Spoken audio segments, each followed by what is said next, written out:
Prologue. Twitterville is a popular area in social media land which has grown significantly over the years. As with so many other countries, it has its affluent towns and cities which are much admired and looked after by its home and business owners. With below average crime rates, upmarket shopping malls and excellent schools, Twitterville has become a much sought after place to live. To the southwest of Twitterville lies the aptly named town of Trollton, a town once described as a stain on the map of Twitterville. Its reputation was upheld and glorified by its residents of ill repute. So, take a deep breath and let's enter into the murky township of Trollton.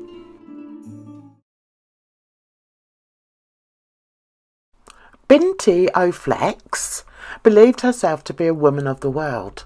Her many stories of her younger years went on and on as she excitedly recalled her grandiose, charmed youth, her frequent sexual contact, and her incredible career successes. I think we'll do that again, guys. Shall we start at the beginning? Okay, let's go. BINTY O'Flex believed herself to be a woman of the world. Her many stories of her younger years went on as she excitedly recalled her grandiose, charmed youth, her frequent sexual conquests, and her incredible career successes. But nobody cared! She lived alone in her ramshackle house in southern Twitterville. She hadn't always lived alone. She was known to have several men stay with her for short periods of time in the past. Neighbours were not quite sure if they were men friends or foreign students, as they often all sported glorious tans, a bit like mine, and nobody had the guts or inclination to ask her because she was a miserable old git. Although BINTY was diminutive in height, her mere presence would deter the friendliest of neighbours. Think Morticia, with enormous black square glasses, a Roman nose and a shock of coarse greying hair that frizzed at the first sight of moisture. As she neared ever closer to 60 years of age, a few neighbours sniggered behind their curtains as they watched her tottering up the road in 5-inch heels, ridiculously large hooped earrings and brightly coloured synthetic hair glued to her scalp. Guys, it just looked ridiculous. I don't know what she was thinking of. Yeah. As she prepared for her afternoon nap, BINTY was alerted by her mobile phone. Picking up the phone, she squinted at the screen, as she had already taken her glasses off. She was aggravated as she valued her daily naps. Who doesn't? I mean, we'll get to a certain age, guys, and yeah. Anyway, the phone informed her that someone had offered to buy the guitar she had placed on eBay. This made her smile like a Cheshire cat. She hadn't expected anyone would have been interested in the antiquated instrument, especially as it only had 3 strings left on it. For a brief second she worried whether she had included that important specification in the posting and clicked on the page to check. She had, and sighed a huge sigh of relief. Goody, she thought, and put the phone down, and put the phone back inside her bra. Who wrote this? I mean, you'd think I could read what I'd written. Anyway, let's go back. Feeling somewhat pleased with herself, she headed over to the sofa, took out her teeth, laying them gently on the carpet beside her, pulled the moth-eaten blanket over herself and settled down for her nap. It was 2 days later that Binty found herself somewhat excited to have someone visit her home. It mattered not that he wasn't actually a visitor, merely someone, well, it was the guy who'd won the bid for the guitar that she'd posted on eBay. The fact that a strange man would be knocking on her wide, robust brown door was enough to send her into a tizzy. A tizzy, I say! She was walking towards the lounge window to take another peek when she heard the screech of car tyres. An angry stream of obscenities shouted from the strongest lungs, followed by rapidly approaching fast-paced footsteps. Then, to her horror, her door was pounded like it had never been pounded before. She froze. She daren't move. It was at this moment that she regretted she had given her cat away. This only happened because she realised she preferred dogs. She reasoned a face full of claws would be more of a match than her dumpy limbs and fake fingernails. Like a squirrel caught in car headlights on a darkened road, she remained stock still, barely breathing. The sound banging on the door finally abated just as she began a raucous, cigarette-induced, guttural coughing fit. "Hello? Can you please open the door?" came a surprisingly soft voice. Now, guys, at this point, I have to apologise for my terrible accents. That was actually meant to be American, but it sounded more Irish. Yeah, I can only apologise. I'm apologising in advance, guys, and I really mean it. Anyway, what do you want? Binty replied, surprised at the strength of her own voice, considering her fearful state. I've come to collect my guitar, the voice behind the door answered. Binty was confused. She was also desperate for cash. She silently walked back into the lounge towards the window and gingerly peered outside. Gingerly, guys. Very gingerly. The door creaked loudly as Binty slowly pulled it open. The Hobbit took a step back whilst wiping his grubby hands down the sides of his unclean jeans. Where did that music come from? Okay, we'll go with it. Do you always announce yourself so loudly? Binty asked. Sorry, Mum. I was scared as someone tried to run me off the road and I thought I was being chased up the street. Where's the car? Binty peered over the rim of her large glasses as she looked up and down the road. What car? Your car? My car? Your car? Binty stared at the strange little man with a perplexed expression on her face. Did that just happen? Did we just have that non-conversation? The Hobbit was once again wiping his hands down his trousers. Oh, hang on a minute, I've lost...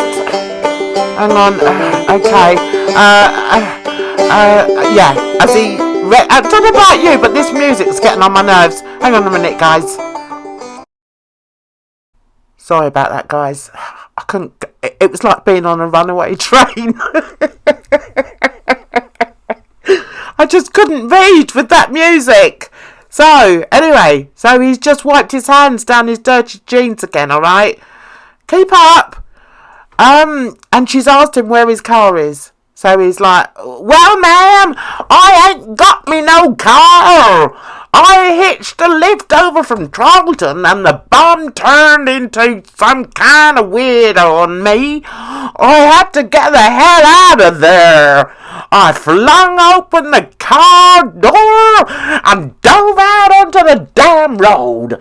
Grated my hand on the ground like a friggin' piece of hard cheese. I ran like a damn greyhound across the driveways, front lawns, gardens, swam through people's swimming pools in yards, climbed kids' climbing frames, anything to get away from the crazy son of a bitch. Good Lord, Binty was shocked.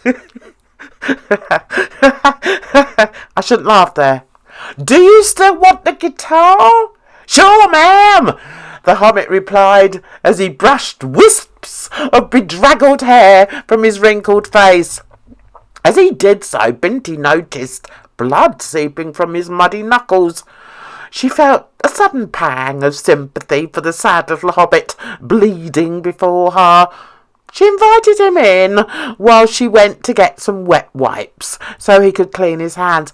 Before he took more than 2 steps inside the hallway, Binty instructed him very kindly to take his shoes off. Sure, ma'am, Hobbit said, and bent forward to untie his black laces. Why can't I read this without laughing? I wrote it. When Binty returned, the Hobbit still... When Binty returned, the Hobbit still stood where she had left him. She glanced down at his feet to find 2 big bulbous cracked toes protruding from grey manky socks.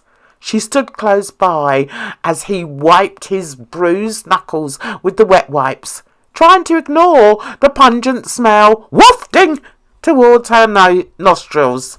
I nearly got that out right. Anyway, bear with.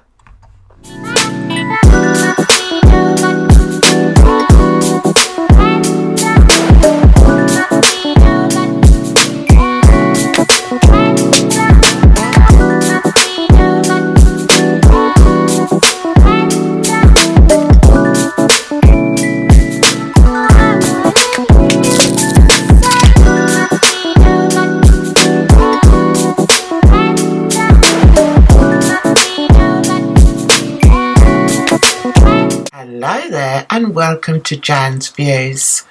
Despite being on YouTube for a few years now, I don't think I've ever done an introductory video about me, about Jan's Reviews, who now is Jan's Views.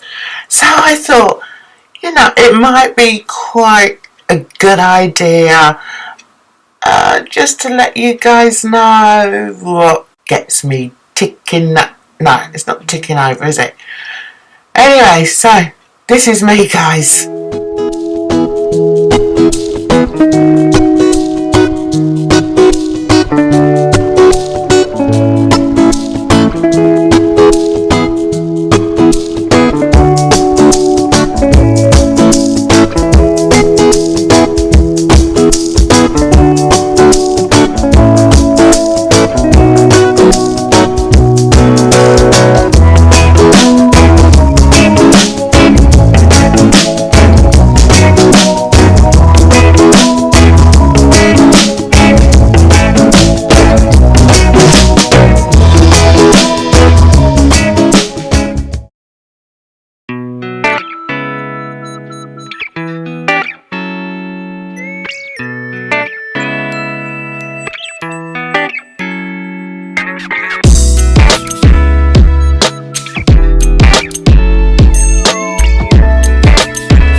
Welcome back to Twitterfield Tales.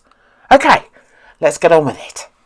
As the Hobbit clumsily handled the guitar, BINTY surreptitiously checked him out. She guessed his age at approximately 55 and surmised that he must have had a jolly hard life. His wrinkles were deeply engraved into his dusty face, resembling a weather-beaten handbag that had been left out in the sunshine for many a year. He was no more than 2 inches taller than her own height of 5'1", and appeared quite fragile. As he bent his head to play her instrument, strumming stumpy little fingers plucking at the strings, she noticed a definite parting of ways between his scalp and the few strands of hair that remained on his head. The more she studied him, the more she became aware of a need to scratch an itch. The Hobbit appeared delighted with the guitar and smiled broadly while strumming the 3 strings. "I like this, ma'am," the Hobbit said excitedly. "Well, then it's yours." BINTY couldn't hide her relief at not only selling her busted guitar, but at the prospect of finally getting this weird little Hobbit out of her house. A few days after the Hobbit incident, the sun was shining, but not too hot, so BINTY decided to go for a bike ride. Twitterville was blessed with many recreational gardens and bicycle tracks and parks, so she often rode her little neon-coloured diamond-encrusted cycle up and down the pathways. She had commissioned the bike to be designed especially for her, and was so proud to show it off to all and sundry. The cherry blossom had long fallen from the trees to be replaced by orange and brown leaves as the seasons were visibly changing. Tiny birds were preparing nests for the oncoming colder temperatures. The blue sky was dotted with wispy white clouds. BINTY loved this kind of day.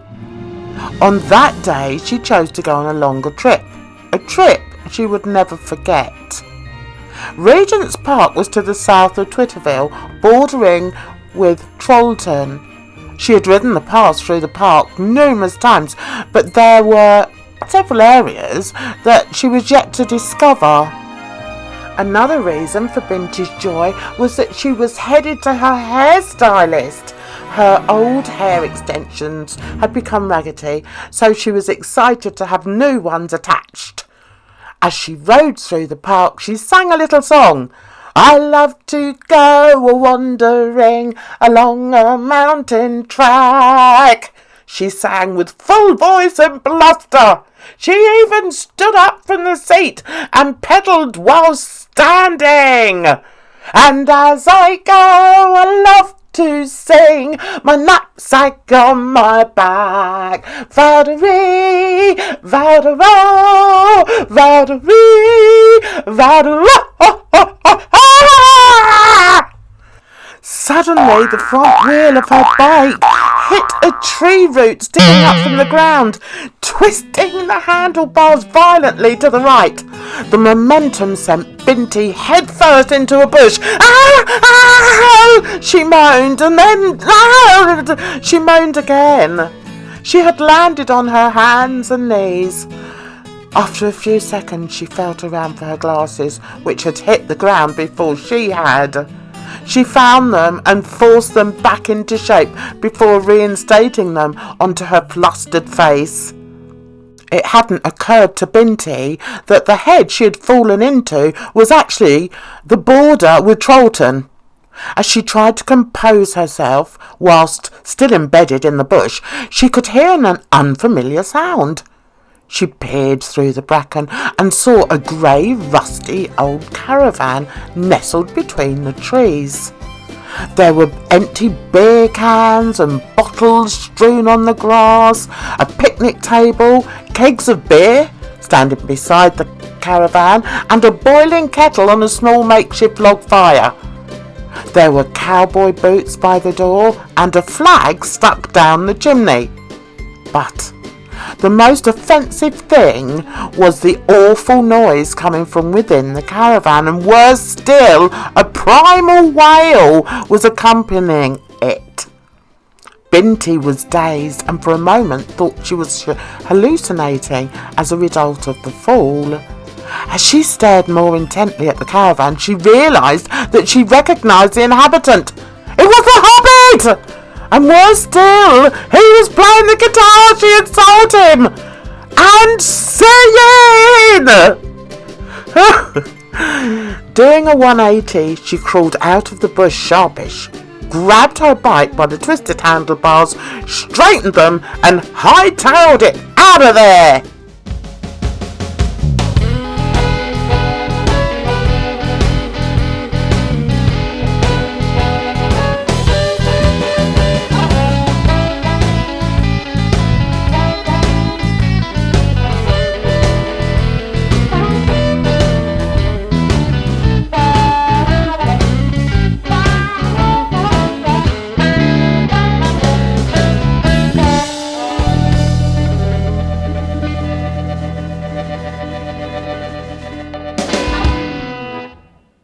The sun was beginning to set as a contented BINTY said farewell to her stylist.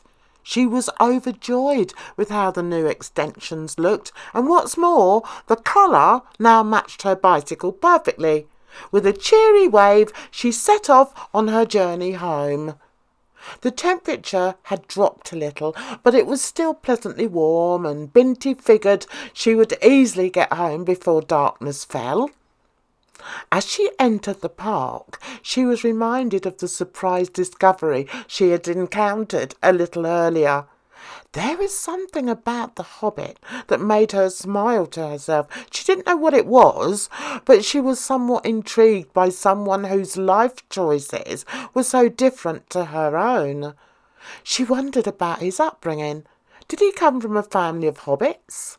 Or were there other hobbits in the family? Maybe a grandpa and grandma hobbit. Did he have sibling hobbits, or was he an only hobbit? As she pondered these questions, she saw something in the distance she couldn't quite work out. Over the past few years, her eyes were growing weaker and weaker. As she rode ever closer, whatever it was disappeared into a field on her left-hand side. She could hear voices, unintelligible, but voices nonetheless. She could also hear raucous laughter. She pedalled closer, and in doing so became more aware of the sound her wheels made on the pathway. One of BINTY's undeniable traits was being insufferably nosy. It had been said that she had the curiosity of a cat and the nose of a bloodhound. She just couldn't help herself. As she got nearer to the spot where she had seen someone in the distance, she unsaddled from the bicycle. She wanted to see what was going on in the field. Maybe it was a picnic or a hog roast. By the sounds, she guessed it was some kind of social gathering. Gently lowering her bike onto the grass verge, she crept slowly towards the 6-foot-tall bracken bush.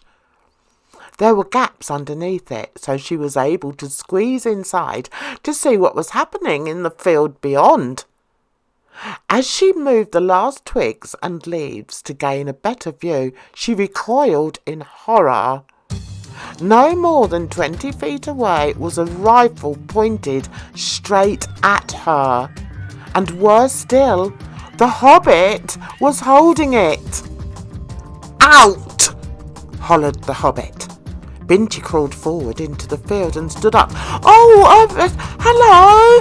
she squeaked as she removed copious amounts of twigs, leaves and bracken from her newly attached hair extensions and clothing. She hoped that being friendly would help him decide not to shoot her there and then. "Who are you?" the Hobbit barked at her. It was then that she realised He probably didn't recognise her with her new hair, so she flicked it over her shoulders and proclaimed, "It's me, BINTY, the guitar. You bought it." Not a complete sentence, but it was the best she could muster at the time. The Hobbit lowered the rifle and peered at her through his grey spectacles. "Well, goddamn! What the hullabaloo did you do with your hair?" His friends laughed. Sorry about the accent, guys. Sorry. His friends laughed loudly at that. Apart from the one suspended by a scary tree in a caravan. That's it. "Well, this is quite bizarre," thought BINTY, but best to humour them. The Hobbit joined in with the laughter and placed the rifle next to another scary tree, behind a woman who appeared to be inebriated.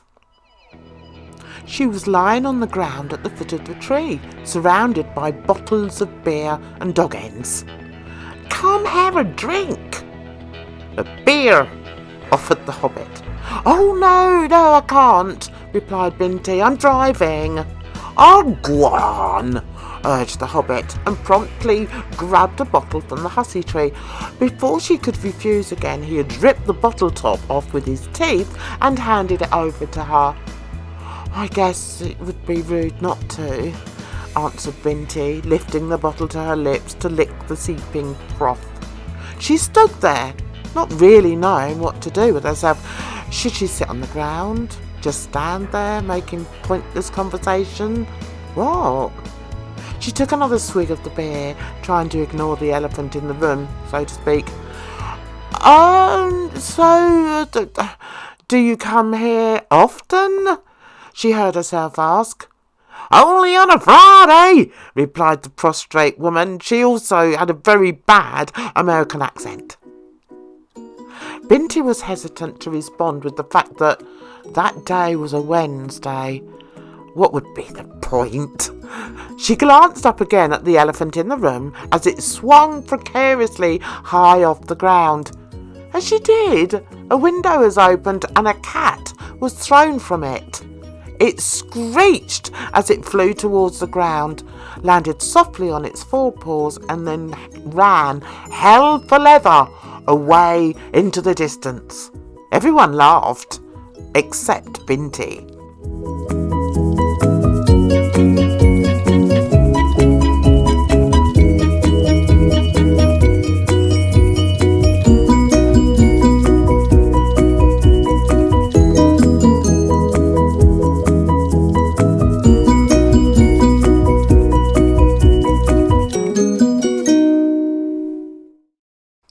BINTY felt as if she'd been transported to a parallel dimension. Everything was so surreal. The hussy tree was grotesque and it emitted a high-pitched, indistinguishable noise at regular intervals, whilst the drunk woman seemed to be totally spaced out as she held a conversation with herself. The Hobbit strutted around, cigarette glued to his bottom lip, mumbling to himself, and no one in particular. As BINTY reached the last drops of beer from the bottle, she wondered how the hell she was going to escape this madness. She was feeling a little lightheaded, but knew it was definitely time to leave. She walked forward and placed the empty bottle under the tree. There were no bins in sight. The inebriated woman looked at her and smiled in a lopsided kind of way, then hiccuped so loudly and ferociously BINTY thought she may well be showered with projectile vomit at any moment. "Right, I'll be off then." BINTY tried to sound as nonchalant as she possibly could, although her whole being was screaming otherwise.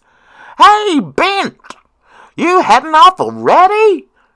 The Hobbit's powers of observation were not missed on BINTY. As she walked briskly towards her bicycle, a sound made her look behind her. To her horror, she saw that the caravan had broken away from the scary tree and was hurtling to the ground.